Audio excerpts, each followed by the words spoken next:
कहते हैं कुछ जगहें ऐसी होती हैं जिन्हें सिर्फ देखकर ही समझ आ जाता है कि वहाँ इंसानों का नहीं किसी और का राज चलता है। आज की कहानी एक छोटी सी शापित हवेली की जिसे लोग मकड़ी वाली हवेली के नाम से जानते हैं। अगर आप डर के कमज़ोर हैं तो कृपया ये कहानी अकेले मत सुनिए।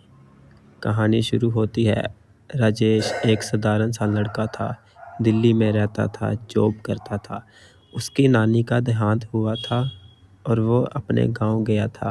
गांव का नाम था कुंदनपुर, जो घने जंगलों और वीरान खेतों से घिरा था।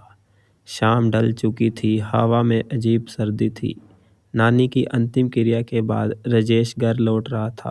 तभी उसे एक विशाल पुरानी हवेली दिखाई दी।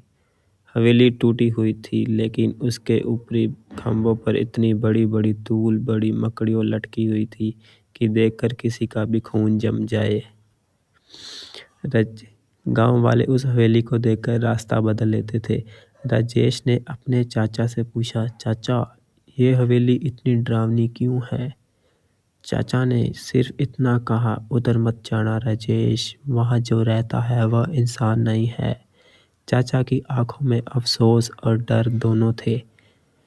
डिनर के बाद सब सो गए। राजेश के मन में हवेली की तस्वीर घूमती रही। रात के करीब 2 बजे बाहर से किसी महिला की चीख सुनाई दी, बचाओ, कोई है, कोई तो मेरी मदद करो। राजेश का दिल धक धक करने लगा।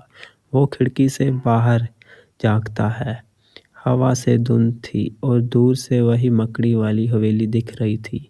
चाचा दौड़ते हुए आए और खिड़की बंद करते हुए बोले, ये आवाज़ें असली नहीं होती तो हवेली लोगों को बुलाती है। जो भी अंदर जाता है लौट कर नहीं आता। लेकिन इंसानी जिज्ञासा बड़े बड़ों को बर्बाद कर देती है।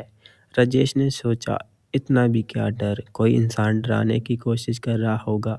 वो अपने मोबाइल की टॉर्च, एक स्टिक और रिकॉर्डिंग ऑन करके हवेली की तरफ बढ़ता है। हवेली के गेट पर पहुंचते ही हवा अचानक थम गई।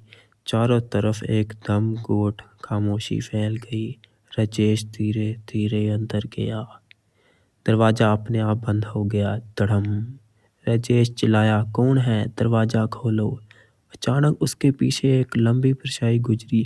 मोबाइल की टॉर्च कांपने लगी। सीढ़ियों पर जैसे किसी के नाखून घिसने की आवाज आई।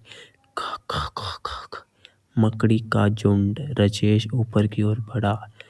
वहां एक कैमरा था जिसके दरवाजे पर जाले टिपके हुए थे। जैसे ही उसने दरवाजा खोला, ऊपर से हजारों छोटी छोटी मकड़ियां कंधों पर गिरने लगी। वो पागलों की तरह झटपटाने लगा और गिर पड़ा। फिर उसने देखा, कमरे के कोने में एक लड़की उल्टी लटकी हुई है। उसकी आंखें खून से भरी थी, चेहरा फूला हुआ और उसके बाल तो जैसे किसी बड़े मकड़ी के पैर जैसे उलझे थे। लड़की ने अपना सिर 180 डिग्री घुमाकर राजेश को देखा और तेज फुसफुसाहट की, मेरे जाल में फंस गए, अब नहीं बचोगे। राजेश वही जम गया। उसके पैरों के नीचे से जमीन खिसक गई। लड़की धीरे धीरे रेंगने लगी, जमीन पर नहीं, दीवारों पर चढ़ते हुए, जैसे कोई इंसान नहीं बल्कि एक भयानक जीव। उसके चारों ओर मकड़ियों का विशाल घेरा बन गया। कैमरे की दीवारें जालों से ढकने लगी। राजेश को लगा कि अब उसका अंत निश्चित है। लेकिन तभी उसका मोबाइल हाथ से गिर गया और फ्लैश की रोशनी सीधा लड़की की आंखों में पड़ी। लड़की दर्द से चीखी, नहीं। रोशनी से उसका चेहरा पिघलने लगा और वो धुएं की तरफ हवा में गायब हो गई। हवेली कांपने लगी, दीवारें टूटने लगी। राजेश किसी तरह बाहर भागा और सड़क पर गिरा।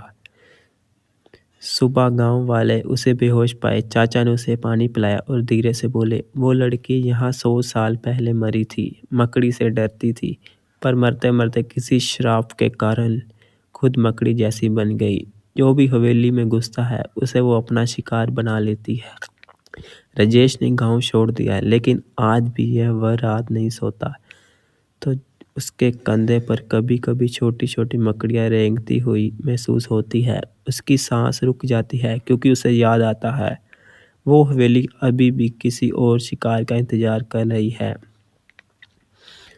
अगर आपको यह कहानी पसंद आई हो तो वीडियो को लाइक करें, चैनल को सब्सक्राइब करें और कमेंट में बताएं कि अगली कहानी किस विषय पर चाहते हैं।